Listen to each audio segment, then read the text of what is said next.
13 ноября 2025 года компания LODD Autonomous из Объединенных Арабских Эмиратов совершила первый полет своего футуристического гибридного грузового дрона «Хили».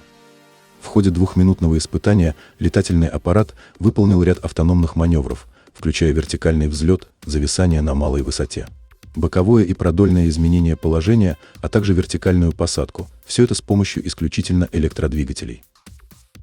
Самолет «Хили», благодаря гибридной силовой установке, способен перевозить полезную нагрузку до 250 килограммов на расстояние почти 700 километров. Грузовой отсек «Хили» вмещает 2 европоддона. Максимальная дальность полета – 700 километров. Может развивать скорость до 220 километров в час.